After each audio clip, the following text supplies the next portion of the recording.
상황이 복잡해지는 거죠. 지금. 그렇죠. 그럼 쉽게 이 땅 괜찮습니다고 하면 그 말만 듣고 할 거예요? 말 그대로 공인용 산지기 때문에 산지를 진짜 자연 그대로 보호를 해야 되는 구역으로 묶어놨기 때문에 네. 좋죠. 너무 좋죠.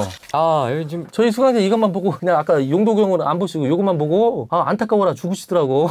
여기 지금 항공 촬영인데요. 예, 항공 촬영 보이시나요? 예. 항공 여러분께서도 한번 뷰를 한번 보시면 기가 막힙니다. 이야. 근데 문제는 뷰가 좋은 게 아니라 토지 같은 경우는 토지 단답 이미 할 것 없이 토지는 토지 이용 규제 서비스에 들어가셔서 용도 구역을 보고 권리분석 할 필요도 없다. 이거는 진짜 권리분석 하다가 이제 버렸어야 되는 물건이에요. 이거는 이 사람 또한 이게 낙찰이 어떤 사람이 이제 받는지는 몰라도 어떤 목적으로 어떤 공찰이 들어가셨는지는 모르겠지만 실질적으로 산양삼을 재배한다든지 그러면 예를 들어 나무 심으려고. 그러니까 나무는 훼손하지 않을 범위잖아요. 솔직히 나무는 그대로 놔둔 상태에서 산양삼은 그냥 그 밑에도 심으면 되기 때문에 그런 용도면 가능하죠. 그런 용도라고 하면 좀 저렴하게 봤을 수는 있다. 그렇지만 어찌됐든 경락자금 대출은 안 된다. 일반 매매로서의 대출도 안 되는 거고. 그런 걸 키우기 위해서 경매를 받는 경우도 있습니까? 제가 임업 개통이 이제 있었잖아요. 산림자배 저렴한 땅 임야일 수 있죠. 감정가 대비해서 시대 대비해서 이제 저렴한 땅 이런 땅 일부러 찾는 경매물건을 찾는 사람이 있어요. 왜?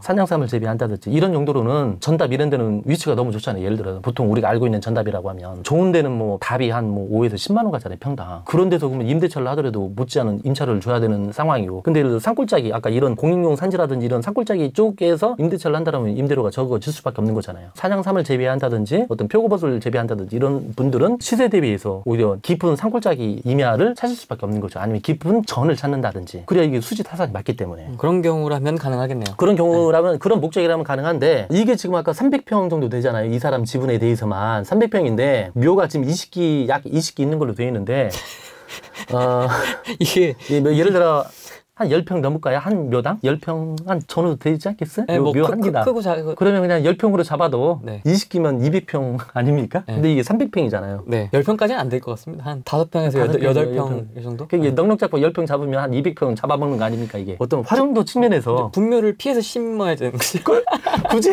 굳이 활용을 하려면 그렇게 해야죠. 이 물건도 참 연구 대상이에요. 응찰 보시는 분이 어떤 전략으로 이 물건을 낙찰을 보셨는지. 아까 선순위 세입자 또 똑같은 비슷해요. 예. 제가 볼 때는. 어떤 목적을 가지고 진짜 어떻게 활용하기 위해서 낙찰 받았는지. 이건 경락자금 대출도 안 되고 내 재산권 행사도 안 되잖아요. 지분권 때문에. 표고버섯 혹은 아까 사냥삼이라 이런 목적으로 나는 자연인이다 이런 목적으로 들어가서 뭐 어떤 재배하지 않을 용도라면 토지전답 임야 같은 경우는 토지전답에 아까 금융용 산재가 들어올 일은 없는데 전이면서 예를 들어 먹고 특히 임야 감정가 대비도 뭐 저렴하게 유출이 됐다. 그럼 뭐 이렇게 넘기다가 뭐 공익용 보이다 그냥 버리시면 돼요 그냥. 그럼 이렇게 또 질문이 가능할 것 같습니다. 공익용 산지라는 말은 안 보이고요, 교수님. 어디에요? 이제 만약에 예를 들어 네네. 임야인데 똑같은 임야인데 지분도 아닙니다, 교수님. 분묘 기지권만 20개 있습니다. 네. 이거 해결 가능합니까? 이제 이렇게 여쭤볼 수도 있을 것 같아요. 그래도 버리셔야죠. 아니 한 기만 있어도 사실 쉽지 않거든요. 왜 그래? 저는 이제 냉정하게 이제 말씀드리는 거고 막말로 최악의 뭐 예를 들어 우리 선생님이라든지 어떤 시청자분들께서 그 20개에 대해서 독한 마음을 먹고 어느 정도 공고한 이후에 공고 이후에도 어떤 이장을 안 한다 그러면 지자체 쪽 동사무소 동원해서 근데 이거는 법정지상권이 이제 일단 성립 안 한 걸로 가정을 해도 네. 동사무소 통해서 어떤 그 공시통장을 통해서 묘를 이장 안 한다 그럼 강제로 판을 자신이 있다라고 하시면 하셔도 됩니다. 한 개가 있든 두 개가 있든 비용이 얼마나 나갑니까? 하나 그렇게 하는데 한 300조 원은 잡지 않습니까? 비용 일단 누군가는 드려야 할 거 아니에요. 낙찰자 입장에 먼저 드려야 할 거 아니에요. 구상권 청구를 할지언정. 그죠? 첫 번째는 한 개당 보통 300만 원 정도는 이제 비용을 받잖아요. 이장할 때. 그냥 300만 원 든다 쳐. 뭐 3개 있으면 막말로 한 돈 1,000만 원 정도 되는데. 어디다 옮겨놔 그거를? 땅에 그러니까 이게 그것도 그렇지만 이게 지금 아까 한 300평 정도 되는 거 아닙니까? 300평. 그럼 예를 들어 한두 개만 있다 해도 그 의견 조율이 쉽겠냐는 얘기죠. 뭐 이장 좀 해주십시오라고 했을 때. 그 동네 주민분들의 뭐 선친의 묘 뭐 이런 거일 텐데. 그럴 수 있죠. 그럴 수 있죠.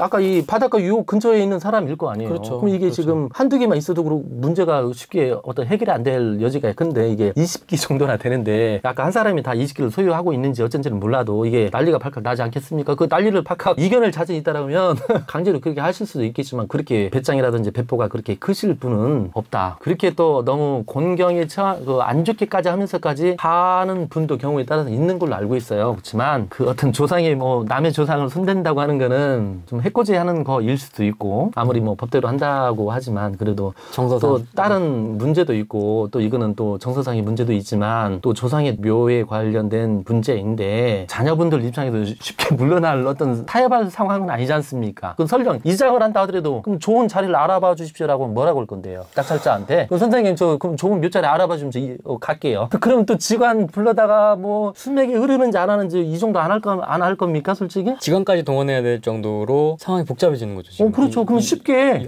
이 땅 괜찮습니다 하고 하면 그 말만 듣고 할 거예요? 확인해야죠. 확인해야죠. 직원 불러서 확인해야죠. 그렇죠. 근데 가뜩이나 낙찰자가 지가 비용 부담한다는데 예를 들어 그렇게 할 사람이 어디 있어요? 그 낙찰자가. 설령 그러면 그 저기 뭐 묘지 주인한테 하라고 하면 묘지 주인이 예를 들어 좋은 땅 알아봐야 할 거 아니에요. 그냥 막 이사 가도 이렇게 갈 수 있는 건 아니지 않습니까? 그렇다면 막말로 수맥이 흐르는지 안 흐르는지 뭐 그거는 뭐 그런 것도 봐야 되겠지만 뭐 남양에 여러 가지 어떤 요소를 갖췄을 때 어떤 묘를 쓸 수 있는 여건이 되는 거잖아요. 스스로 어떤 그 묘지 소유자가 스스로 이장하는 그 비용 감내하는 것도 그렇지만 분명히 기지권이 유지가 된다라고 하면 성립이 된다라고 하면 쉽게 가겠냐고. 분명히 기지권이 어떤 성립이 되는데 그냥 눌러 앉아도 되는데 굳이 아까 묘지 소유자 입장에서는 굳이 내 비용으로 내가 왜 가? 나 못 가? 하면 어쩔 건데요. 그런 낙찰자 입장에서 이거를 그 순순히 어떤 이장케 하려면 낙찰자가 돈을 줘야죠. 근데 이게 쉽지 않죠. 이게. 근데 이게 보시는 것처럼 아까 이게 1,900 정도의 낙찰을 받잖아요. 한 2천만 원 정도의 낙찰을 받는데 그러고 말게 이익이고 뭐고 뭐 자시고 할 게 뭐 있냐는 얘기죠. 이 물건에서 예를 들어 이게 10억짜리 1억의 낙찰을 받어. 근데 시세가 한 9억 정도 가. 이장비용 줄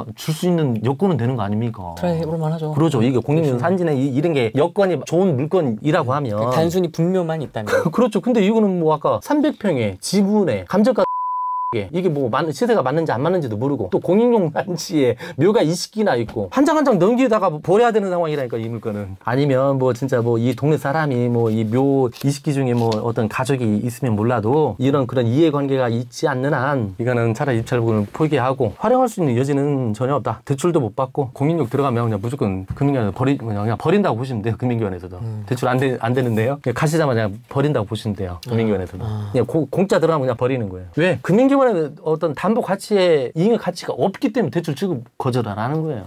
일반 매매 물건으로서 재산 가치도 못하지만 금융기관에서도 그걸 알기 때문에 대출 거절을 하는 거예요. 뭐 이 금액이 정도밖에 안 되기 때문에 뭐 충분히 어떤 자기 자본 100%로 한타돈 치더라도 참 이것도 좀 답답한 물건을 경매를 받으신 것 같네요. 버섯을 키우기 위해서 만원 쓴 10만이를 위한 물건. 네. 네, 한번 제목 좋은데요?